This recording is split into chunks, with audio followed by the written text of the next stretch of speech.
Hey guys, so the first video I did on this channel was the BookTube newbie tag, and one of the questions in the tag is what kind of books do you like to read? I gave a short answer there because I wanted to go more in depth in a longer video, which is this video, and I want to go into some of the kinds of books I like to read and give a few examples of each. So starting with my favorite, I love fantasy, sort of in general. I love fantasy. And my favorite book is The Last Unicorn by Peter S. Beagle. I found out that this was a book when I was in high school. I grew up watching the movie, and then I read the book, and I just loved it. I fell in love with Beagle's writing style. It's so poetic, and the story is just so fairy tale-like, and I love unicorns too. So I just fell in love with this book. I actually love it so much that I spent a little too much getting the Easton Press leather-bound edition that's just gorgeous. Another fantasy book I really like is Stardust by Neil Gaiman. This is, again, a little fairy tale-like. I love the fairy tale elements of it, but without spoiling too much, I also love how it ends, that it doesn't have a huge dramatic climax, which actually makes me hate the movie. I watched the movie after I read the book, and oh, I hate it. So for each category, I'm going to give 3 examples. And for fantasy, my third example is Dragon Slippers by Jessica Day George. This book is, again, very fairy tale. I got this from like a book fair when I was in grade school, and then I reread it in college, and it still holds up. It's actually a trilogy, there are 2 more, and it's, again, very fairy tale, and I love it because of the interesting take on dragons. I already said that I love unicorns, I also love dragons, and you'll see later, I love mermaids. So almost any fantasy that has those, I love, and this has a very unique take on dragons that I just really love. The next category of book I like to read is actually a subcategory of the last one. I love fantasy in general, but I especially love fairy tale retellings, or retellings of myths or legends, but all of the examples I have are fairy tales. So the first example is a very new book. It's How to Fracture a Fairy Tale by Jane Yolen. This is actually a collection, and it has a bunch of different stories, but they are all about some kind of fairy tale, or a couple of them are actually myths that are retold from a different perspective or in a different setting that gives it a new meaning. And there are notes in the back of how Jane Yolen decided to retell these stories and why she decided to do them this way. My favorite is her Rumpelstiltskin retelling that just made me look at the story in a whole new light, and it's just amazing. The next fairy tale retelling I mentioned in my last video, it's Forest of a Thousand Lanterns by Julie C. Dow.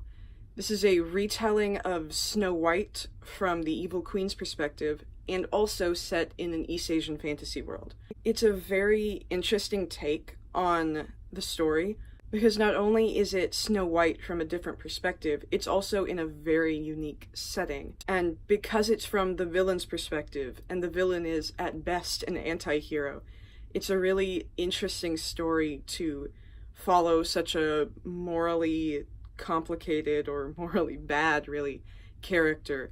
And I just loved this take of Snow White.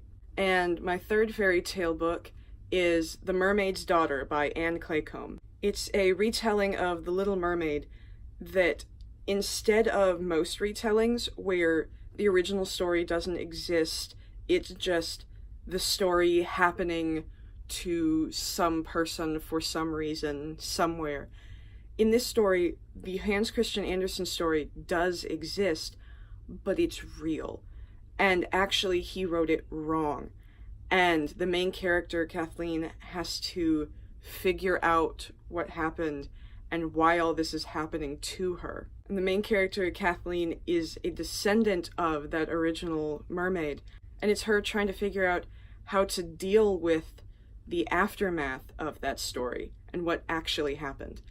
And it's a really interesting way of looking at the story and of saying that story wasn't actually right. What you thought was true wasn't. Here's the real story. And I love books that do that. The next category of book I like is dystopian. And I know with a lot of YA dystopians, that category has gotten kind of a bad name, but a good dystopian I really love. So the first example I'm going to give is Fahrenheit 451 by Ray Bradbury.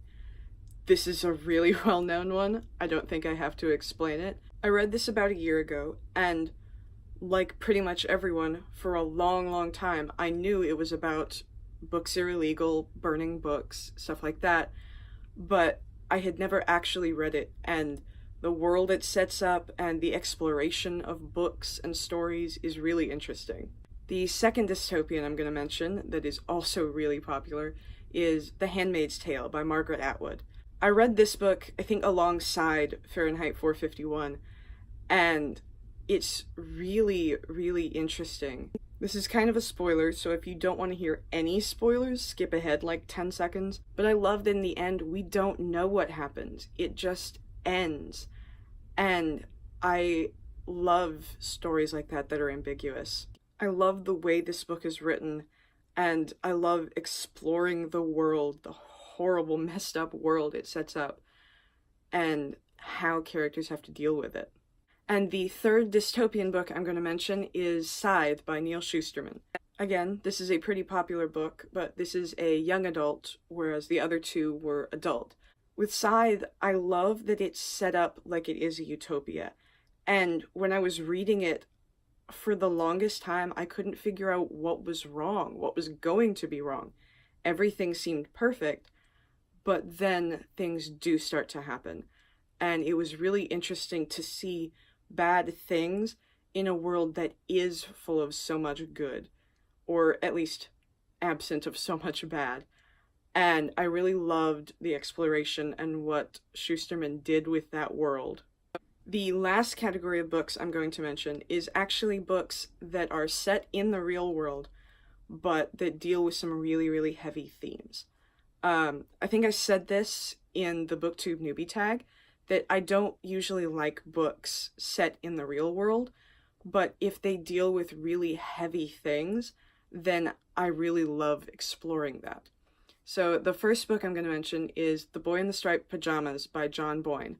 Like with the dystopians, you've probably already heard of this, but it tells the story of World War II and a concentration camp from the perspective of a young German boy who has no idea what's going on. And seeing it through new eyes that don't know the horrors of this already, don't even know what's going on, and the devastating way it shows the world. I love seeing that new perspective, because we've all heard the horrors of the Holocaust so much, but seeing it from someone so innocent and who doesn't know what's happening already is just heartbreaking. The next book I'm going to mention isn't nearly so heavy. It does deal with some heavy themes, but primarily why I like it is it's from a very unique perspective, despite being very, very grounded in the real world. And that is Watership Down by Richard Adams. This book is very much set in and grounded in the real world. Richard Adams even included some real-world people he knew in it, but the focus is on a group of rabbits who have to leave their home and find a new one, and all the struggles they find along the way, and struggles to survive even once they get there. And like I said, there are some heavy themes. There is, like, dealing with death a lot, dealing with killing. But I really just love seeing the world from a new perspective, which this definitely gives. It also has a lot of, like, rabbit folk tales, which are just so fun to read, because they're told like a human folk tale, but all the characters are rabbits, everything is rabbits, and it's all for rabbits, and it's really interesting and fun to read. And the last book I'm going to mention is a book that has been breaking my heart for a long time in the best possible way, and that is Flowers for Algernon by Daniel Keyes. This book is about a man named Charlie who has some kind of mental disability, and he undergoes experiments to try to make him smarter. It's written as his journals as he goes through this and does get more smart, but then things start happening, and it's just heartbreaking. And I especially love this because I have a little brother with Down syndrome, and getting to see the world through the eyes of someone who does have to navigate with their disability just makes me feel so much for my brother. I love heartbreaking books, and if you do too, this is an amazing one. I so love it. I so recommend it. And that is it for the categories and books that I love. I love a lot of different books that don't always fit in these categories, of course, but these are the main ones. And most of the books I own and read fit into these. Let me know down in the comments if you've read any of the books I talked about and what genres you like to read. If you like this and you like these kind of books and you want to see more from me, feel free to subscribe and go to the links in the description to follow me on Goodreads and Twitter, and I will talk to you later. Bye!